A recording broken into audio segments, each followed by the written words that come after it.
Video to Millwall too. This is my post-match analysis for the game against Stoke yesterday. I don't really know where to start. Firstly, I'm going to have a rant. I've been backing the new gaffer. I think Joe Edwards was the idea to go forward. We needed to progress. Rowett had gone stale. But quite honestly, I don't see what he's done any different to Rowett. Nothing has changed. We're still not seeing the likes of Amaku and Eze getting minutes. Amaku come on yesterday in the 91st minute and had our only chance of the game. We're not creating nothing. Zian Fleming has gone backwards. I don't see what he brings to the game, full stop. Why Watmore's not getting more minutes, I'll never know. It just seems very... I don't know, there's something missing. The performance yesterday was the laziest performance I think I've ever seen from a Millwall side. No one seemed bothered. No one seemed eager to win a ball back. Stoke won every first, second and third ball. We got outplayed in the second half by a side that were awful. Something's got to give. Either he goes with the youth and we have to grin and bear it, or he buys big and the club back him in January. But something has got to give. Otherwise, I can see a new manager being announced quickly or sooner rather than later. That's about it from me. I'm just a bit jarred off of it now. I'll see you all Boxing Day. Come on, you Lions. Video for Millwall too for my pre-game prediction against QPR Boxing Day. I don't really know where to go with this. It's becoming Rowett times two. Everything's negative. We ain't creating chances. And unfortunately, we have to get 3 points. There's no, oh, we'll take a draw and, you know, oh, we've got a great clean sheet here and all that, which is the old rubbish he's coming out with now. We've got to win the game. Change the formation. It ain't working. When you got someone like Muzza playing wing back and you ain't giving you're bringing Joe Bryan on with 20 minutes to go, ain't good enough. When you got Imaku on the bench, who created our only chance against Stoke, and he gets 3 minutes, what's the point? We've got to do better. Eze's got to get some minutes. Otherwise, I can see him going. I know there's a rumour that he's going in January, but I can't see that happening. He hasn't had enough minutes to warrant someone paying for him. Zian Fleming must be dropped. Got to play Watmore.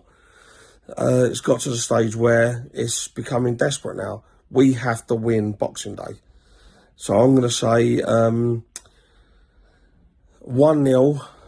And I'm going to say, I don't really know, Wes Harding to score. Come on, you Lions. Hello, Millwall Tube. Quick chat about the last game against Stoke. Well, going away to Stoke, you think they'd be dominating the game and we'd sort of play them on the counter, which we usually would under Rowett. But no, we were pressing from the front, we were pushing players forward, dominating the game. I thought you could hear their supporters getting frustrated. It's a shame we couldn't score because I think the supporters really would have got against them then. But hey ho, back to the usual, same old, same old. We're just lacking that quality in the final third.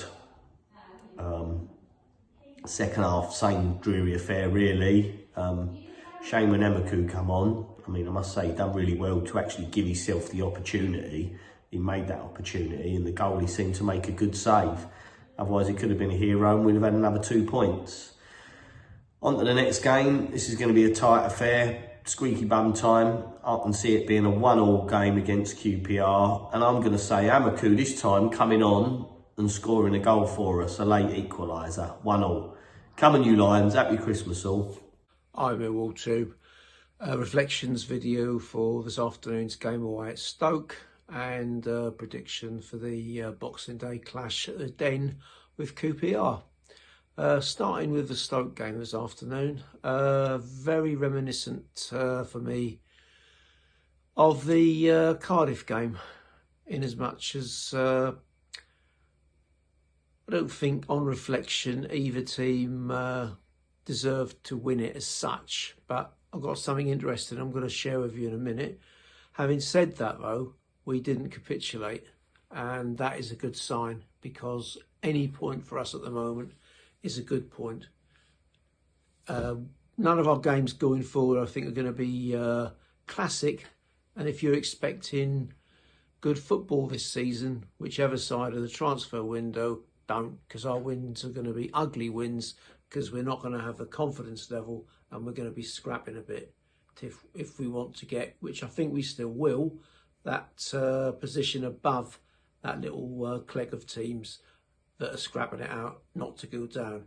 But anyway, back to what I was saying about the Stoke game. There's always two sides to every story. If you were neutral and you saw that game on paper, I wrote them down. Stoke had 19 shots to our 2.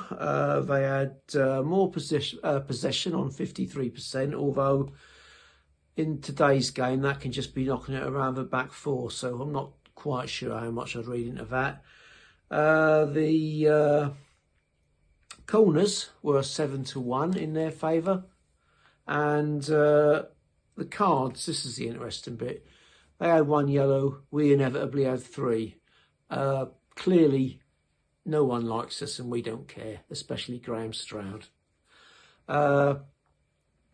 Can you remember the last time a Millwall player got sent off? I'll be honest, I can't. So our disciplinary record ain't that bad, and I've got to say that's under Gary Rowett as well. And if we don't get red cards, it's funny how we seem to keep getting yellow cards. It's kind of like the refs are trying to keep the opposition in it, because we're treading eggshells, and we don't want to make full-blooded tackles for fear of getting the second yellow and the off. Anyway, all that said, it's a good point for us today, and what we've got to do is keep, as I've said before, and a lot of people have said, we must keep looking at these games now, as Joe Edwards will be doing, and taking the positives out of it, and just saying, look, forget the rest of it, forget what people are saying, forget even what people like me are saying about it being reminiscent of the Cardiff game, because really the Cardiff game we capitulated. We didn't in this one at all. We kept going. All right, they had the second half. Irritatingly, I missed the first half, or a lot of it due to my computer freezing, which is really helpful. But that was when we played the best, and I only got the second half when we started to tire a bit, which is understandable, and they were coming forward. But I didn't get any managerial bounce. I think Schumacher, whatever he's called, is going to regret going there personally. They were an underachieving squad, but now they're just underachieving.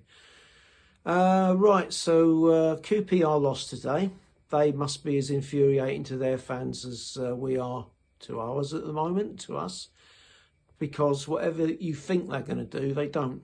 And they've almost put a run together, but this is, in my opinion, the time when they're ripe for the taking next week.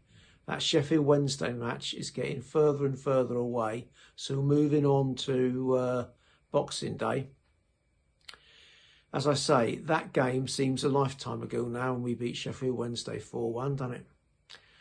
But we could chalk up another win and kickstart again on Boxing Day, because I think we've got the tools now to beat QPR, especially as they're going through one of their indifferent stages.